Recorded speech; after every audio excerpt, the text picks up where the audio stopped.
et bienvenue dans l'épisode de mon tout premier podcast, Cours Eva. J'ai 19 ans et sur ce podcast, nous allons parler de sport, de bien-être, tout ce qui tourne autour de ces sujets que j'adore parler, que j'adore exposer. Et c'est parti, aujourd'hui on va commencer par le tout premier épisode où je vais parler de la reprise du sport. Ça me tenait super à cœur de parler de ce sujet en premier parce que, alors nous sommes en 2025, le premier mois, donc en janvier, je n'ai fait 0 sport. J'ai jamais fait de ma vie 0 sport, mais c'était donc jamais arrivé.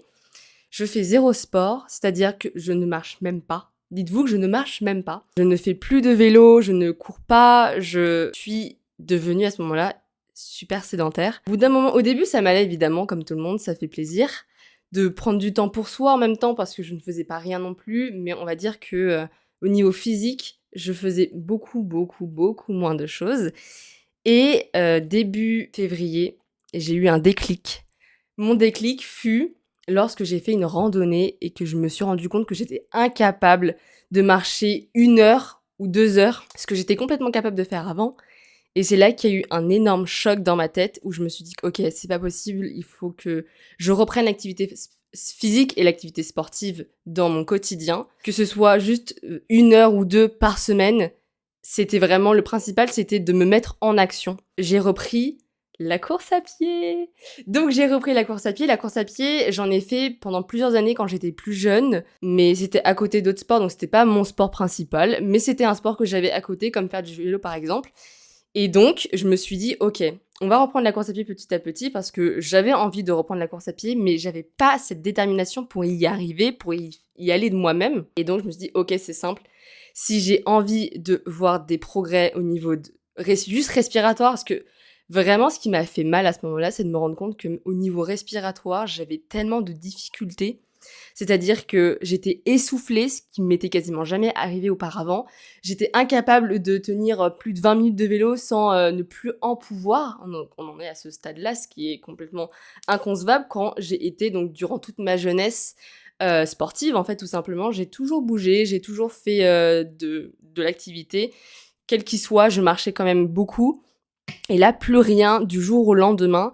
Et ça m'a fait extrêmement mal à mon corps et à mon mental. Hein. Parlons pas de mon mental parce que ne pas faire de sport, donc il y a une conséquence évidemment au niveau de son physique, mais au niveau du mental, c'était abominable. Je sais pas comment je pourrais décrire cette sensation-là, mais j'étais dans un mood, mais tellement horrible. Alors évidemment, on était en hiver, donc ça n'arrangeait strictement rien, bien évidemment. Le fait d'être... donc il faisait nuit tout le temps, le fait d'avoir les cours, etc. à côté. Finalement, je me trouvais des excuses pour ne pas bouger, pour ne pas pratiquer d'activité.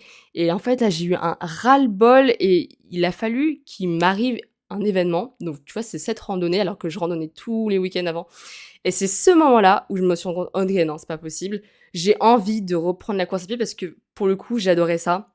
J'ai toujours considéré ce sport-là comme un moment où je pouvais me défouler au niveau... j'ai fait ma semaine, j'ai fait ma journée. Je vais courir, je vais donc me libérer la tête, je vais penser à autre chose, je vais écouter un podcast, je vais apprendre des choses, je vais rencontrer des gens qui courent. Ça va me faire super plaisir. Les petits eye contact que j'ai des fois avec les gens quand je cours, je trouve ça vraiment trop juste génial. Et je me suis dit: «Allez, en fait, faut que j'y aille», sauf que c'est hyper compliqué, en fait, d'avoir ce premier truc de: «OK, on y va, ça y est, c'est le moment». Donc j'ai vaincu ce premier entraînement. Donc à savoir, du coup, je courais, pas souvent, mais quand même un petit peu. Donc c'était donc il y a 2 ans maintenant, quand j'avais aux alentours de 16-17 ans. Et donc là, j'ai repris la course à pied et moi, ce qui me faisait peur, et je pense que c'est la peur de beaucoup de sportifs qui font un sport et qui s'arrêtent du jour au lendemain et qui veulent reprendre justement cette activité. Comment vous dire que donc je courais, je sais plus, mais par exemple, j'étais capable de faire sans problème 10 kilomètres. Donc quand j'étais plus jeune, j'avais pas vraiment, je me rendais pas vraiment compte de ce que ça représentait 10 kilomètres. Genre juste je courais, je kiffais ça et je courais kilomètre après kilomètre. Par exemple, j'ai fait une sortie, j'ai fait 8 kilomètres, je fais: «Bah, pourquoi pas faire plus, la prochaine sortie?» tout simplement. Et donc c'est comme ça que j'étais capable de courir des distances sans m'en rendre compte de ce que ça représentait. Et donc là, forcément, quand tu te rappelles de ce que tu faisais et que tu te souviens que c'était pas un effort abominable vraiment à aller courir, et que tu reprends et que tu es incapable d'aller courir pendant 10 minutes, même 5 minutes, je crois que 5 minutes, j'étais pas capable de tenir.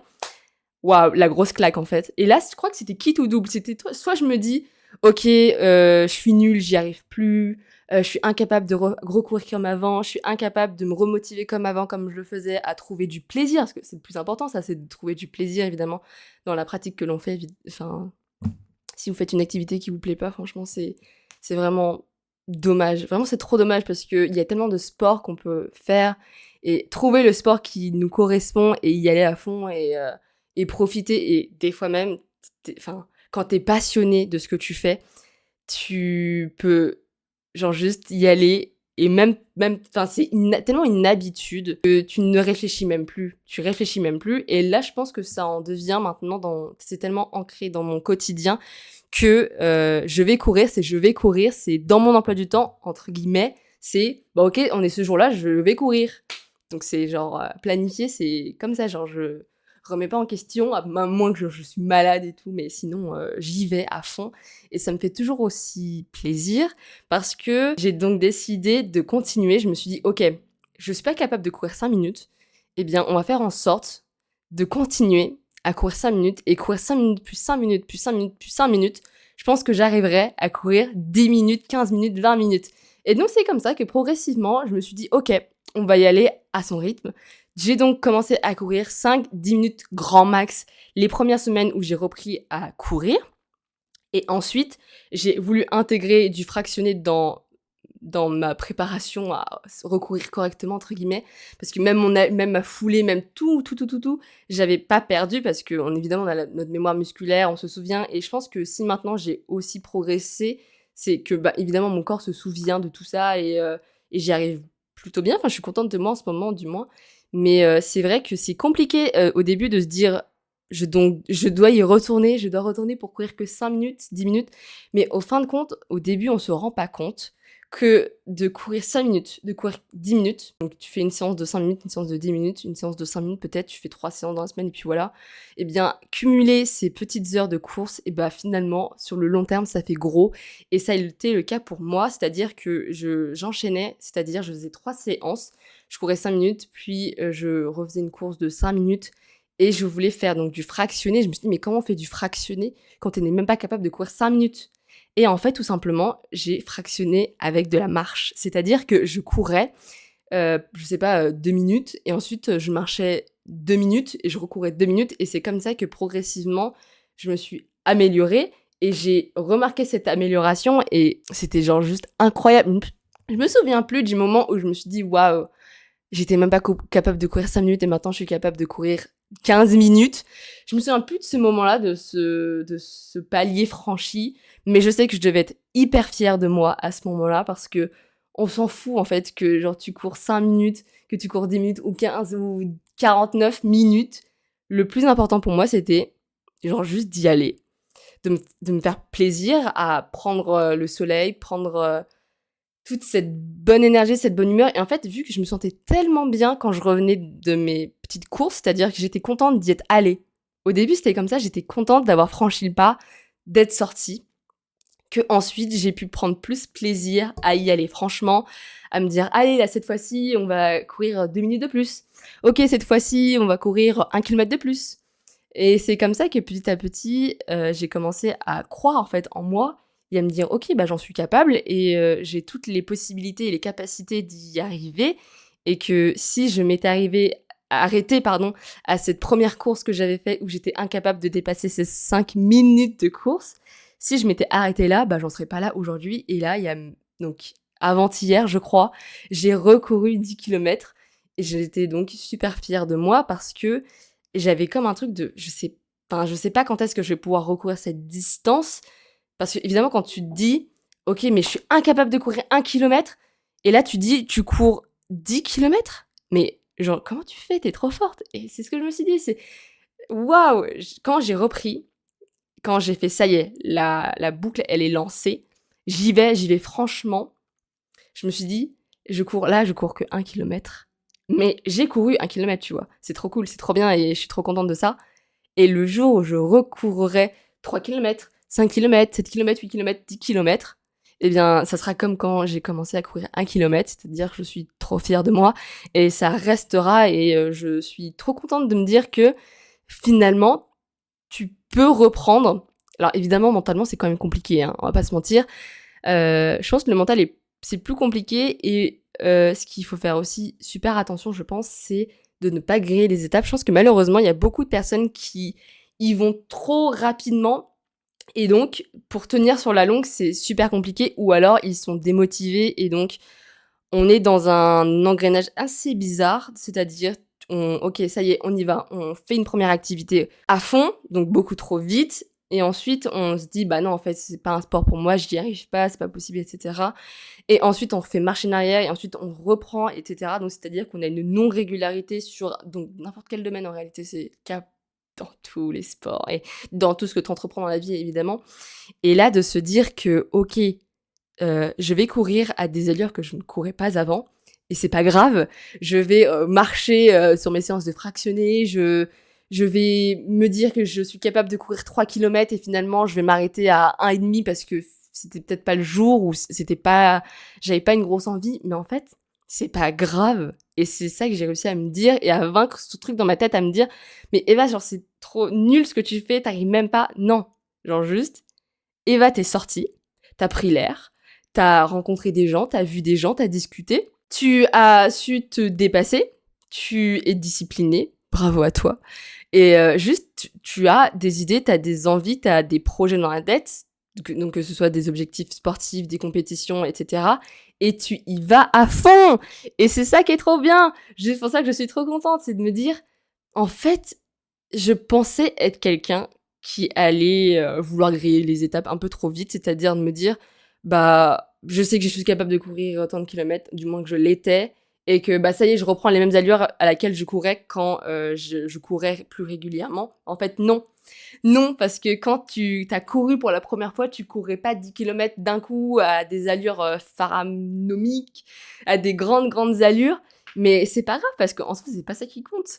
Je pense qu'il faut juste être fier de bouger, de vouloir s'améliorer dans une discipline, dans une pratique, de vouloir prendre soin de soi et de son corps, de vouloir intégrer de nouvelles habitudes dans son quotidien parce que ça a vraiment changé mon quotidien pour le coup de faire la course à pied, mais que ce soit la course à pied ou n'importe quel sport, le moment où vous intégrez quelque chose de nouveau dans son quotidien, dans sa routine, tout change parce que avant peut-être j'allais rentrer à la maison et ensuite j'allais être restée posée parce que je suis fatiguée de ma journée et puis c'est tout, il se passe rien.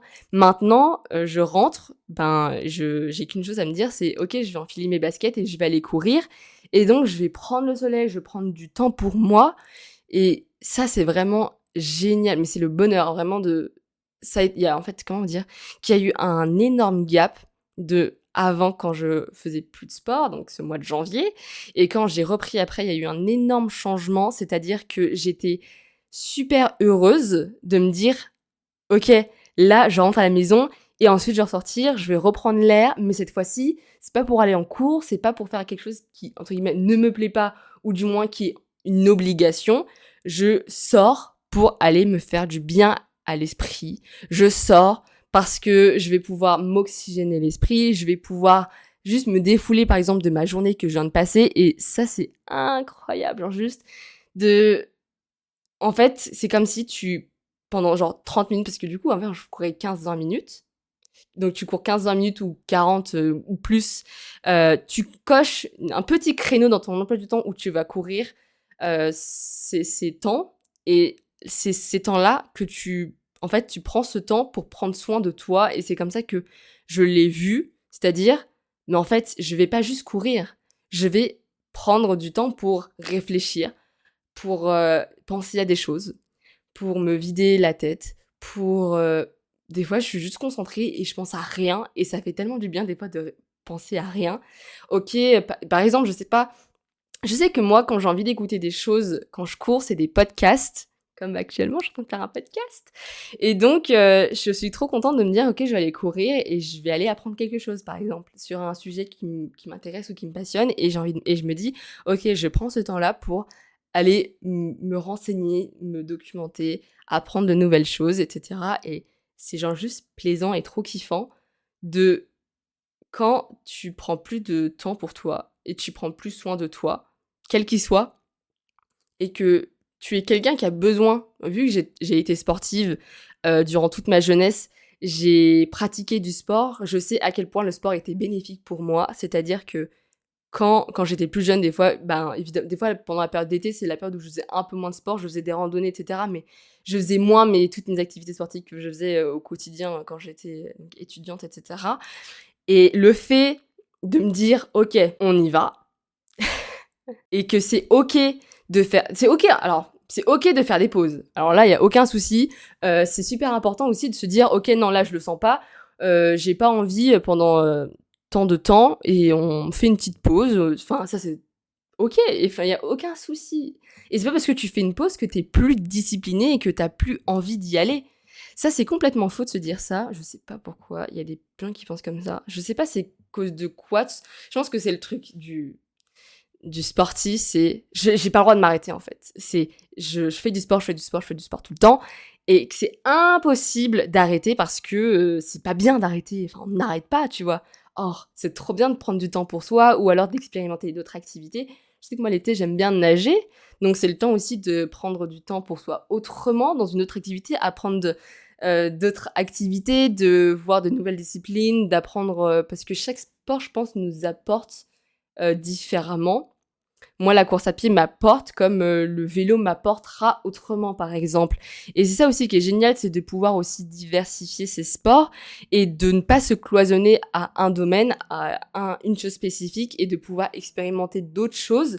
Parce que déjà, beaucoup de sports sont quand même complémentaires ensemble et on apprend différemment, on pense différemment, on est motivé différemment. Je ne sais pas, c'est ce que je ressens moi personnellement que je sais que par exemple j'adore nager mais je me verrais pas nager tous les jours comme ça toutes les semaines, mais par contre me dire que l'été je consacre un mois par exemple à me dire je vais peut-être réduire la course à pied et faire plus de natation, ça me fait kiffer. Et en même temps je sais que quand je reprendrai plus de séances de course à pied, eh bien, ça m'aura fait une pause, mais en même temps, c'est bien d'avoir des pauses par moment parce qu'on est tellement dans un truc de OK, si j'ai réussi à me mettre à la course à pied ou à me remettre, si j'arrête, je serai incapable de reprendre. Mais en vrai, est-ce que c'est grave en soi? Genre, c'est la question que je me pose, c'est en soi, il y a rien qui est grave. Et c'est pas parce que tu décides d'arrêter de faire une activité euh, et que t'es complètement conscient de ça, de dire non mais là j'ai juste pas envie pendant un mois, 2 mois, j'ai juste envie de faire zéro sport. Mais il y a aucun souci avec ça, genre il y a aucun problème et faites et c'est trop bien parce que vous allez pouvoir aussi faire d'autres choses, prendre du temps pour vous différemment et il y a aucun souci. Et c'est ça aussi qui est plaisant, c'est de se dire que on fait ce qu'on veut. On fait ce qu'on veut. Moi, j'ai voulu vraiment reprendre la course à pied parce que je savais que ça me faisait plaisir. Évidemment, sinon j'aurais pas repris, j'aurais eu zéro motivation pour y aller à chaque fois, hein, évidemment. Mais si vous avez une activité qui vous plaît et vous avez envie, en fait, de vous raméliorer, par exemple, dans une pratique, d'y consacrer du temps, parce que tu y consacres du temps quand même, à y aller, tu te dis des fois, mais purée, genre, tout ce temps, qu'est-ce que je faisais avant de tout mon temps, là, à ne pas aller dehors à courir, ça fait trop plaisir et maintenant que la chaleur revient et que ça fait trop plaisir de voir ce beau printemps et l'été qui approche, ça m'aurait fait vraiment pas plaisir de me savoir rester cloisonnée chez moi alors que j'aurais pu profiter dehors. Mais en même temps, j'ai découvert à quel point c'était horrible de courir sous la chaleur. J'avais oublié. J'avais oublié. C'est-à-dire que quand j'ai repris à courir, c'était en mars. Et en mars, c'était des températures un peu plus frais. Et donc, quand j'ai voulu courir comme à mes habitudes, par exemple le week-end à 14h, 15h, ah, quelle fut ma surprise quand je suis sortie la dernière fois pour aller courir, j'étais incapable, tu vois, par exemple là, j'étais incapable de tenir 5 km. Je me suis dit, je vais courir 5 km, ok, j'ai l'habitude de courir 5 km, on y va. Quoi? Que nenni, j'ai pas réussi à tenir 5 km, j'ai couru genre 4 km, je crois, un truc comme ça. Alors, j'étais contente parce que je me suis dit, j'y suis allée et j'ai quand même vaincu ce truc de me dire, ok, j'y vais. Mais j'étais en mode, attends, mais il y a 2 jours, je courais 7 km sans aucun souci et là, maintenant, je cours 4 km. Genre, pourquoi j'y arrive pas? Et en fait, j'ai réfléchi, je marchais parce que du coup, j'ai dû rentrer chez moi en marchant, hein, forcément. Et je me suis dit, ok, c'est juste parce que mon corps, il est pas habitué à courir sous la chaleur. Donc, c'est beaucoup plus compliqué de courir sous la chaleur et de faire des activités sous la chaleur, évidemment, en général. Et donc, j'étais en mode, waouh, grosse claque. Et je me suis dit, mais en fait, c'est pas grave. Genre, tu apprendras pour la prochaine fois, tu iras juste pas sortir en plein milieu d'après-midi à vouloir faire une activité physique qui en demande. Et d'ailleurs, oubliez pas de vous hydrater quand vous courez, c'est super important. Moi, j'ai compris ça. Alors, quand je courais 10 minutes, je ressentais pas vraiment le besoin d'aller boire. Mais maintenant que j'ai commencé à reprendre 15 minutes, 20 minutes, 30 minutes de course à pied, c'est important de s'hydrater et c'est important d'apprendre à son corps à boire en courant. Et ça, au début, c'est pas si simple que ça. Et surtout qu'avec ces chaleurs là qui arrivent et qui vont s'intensifier dans les mois à venir, trop important de prendre de l'eau sur soi. Go les petits gilets d'hydratation sur soi. J'ai jamais couru avec, je sais pas c'est quoi la sensation. Mais moi, je sais pas, j'ai peur que ça soit lourd, mais il va bien falloir que j'y passe si je commence à courir donc de plus grosses distances, donc des petits 15 kilomètres, ça serait cool. C'est petit autre objectif à franchir. En vrai, l'autre objectif à franchir, c'est de courir 11 kilomètres. Parce que j'ai couru 10 et maintenant, il faut que je cours 11. Donc, si je cours 11, je serais trop contente. Mais quel qu'il soit, je suis toujours contente de moi parce que bah j'y vais et j'ai toujours pas lâché. Et donc, c'est trop bien. Et donc, si vous êtes dans cette même situation où que vous avez aussi envie de reprendre une activité physique ou sportive, quelle qu'il soit, mais vous savez pas comment, vous avez peur, vous savez pas peut-être quoi comme activité pourrait vous plaire, bien, je trouve que c'est un peu le bon moment là de se dire qu'on veut reprendre le sport pour se sentir bien dans sa tête. Parce que comment tu te sens bien? Je me suis sentie tellement mieux dans ma tête quand j'ai repris le sport. Meilleure confiance en soi, c'est vraiment le mot clé. C'est waouh, je me sens puissante, tu te sens forte, tu te sens, t'es capable de vaincre tout. Enfin, t'es trop forte. Et c'est vraiment le message clé, c'est de se dire tu es trop fort, trop forte dans ce que tu fais. Et genre, c'est trop bien d'y aller et continue d'y aller parce que bah c'est trop génial. Et vu que j'ai vu les bienfaits de avant-après, donc quand j'ai repris, franchement, je sais pas là si je pourrais me dire Eva là t'arrêtes là. Non, non, même si j'arrête ou que je ne peux plus pour diverses raisons, je continuerai à marcher, je continuerai à aller prendre l'air parce que je trouve que c'est super important et quand tu le fais pas trop, tu t'en rends pas forcément compte. Et donc, si vous avez besoin de motivation ou que vous voulez voir des exemples, eh bien, j'ai un compte TikTok, donc Cours Eva, sur lequel je me suis dit, ok, bah, je vais documenter ou je vais partager ma progression dans la course à pied et dans les sports en général, parce que je fais aussi un peu de vélo à mes temps perdus. Et que si vous voulez en fait des entraînements, je vous dis clairement ce que je fais et j'y vais et je vous donne mon ressenti et comment ça s'est passé. Eh bien, n'hésitez pas à aller voir sur mon compte TikTok. Donc ça me fait trop plaisir parce que vraiment c'est hyper basique. Je cours, je vous montre et je rentre chez moi et puis c'est tout quoi. Il y a pas de trucs miracles, machin. Des fois, genre j'ai pas envie d'aller courir, je suis en mode ok, bon bah j'ai la flemme là, mais bon bah j'y vais quand même parce que je sais que ça me fait du bien quand je rentre à la maison. Et voilà, mais le plus important, c'est de trouver un truc qui nous plaît et dans lequel on se sent bien et qu'on a envie de persister et à continuer là-dedans. Si c'est vraiment un truc dont je veux marquer l'accent, c'est sur ça. Vraiment, faites le truc qui vous fait kiffer et le regard des autres, on s'en fout parce que c'est pour vous, votre santé et votre mental. Voilà, donc ça y est, on touche à la fin de ce premier épisode. J'espère qu'il vous aura plu. J'espère que j'aurai des petits retours pour ce nouveau format, donc podcast mode vidéo, parce que à savoir que j'ai déjà fait des petits podcasts genre l'année dernière, mais c'était qu'en format audio et pas vidéo, et je trouve que le format vidéo rapporte un peu de vivant à ce que je raconte, et les expressions du visage sont... et comment je m'exprime et comment on me voit m'exprimer, ça rapporte aussi beaucoup. Donc j'espère que cet épisode vous aura plu, et on se dit à la prochaine pour un autre épisode. Bisous!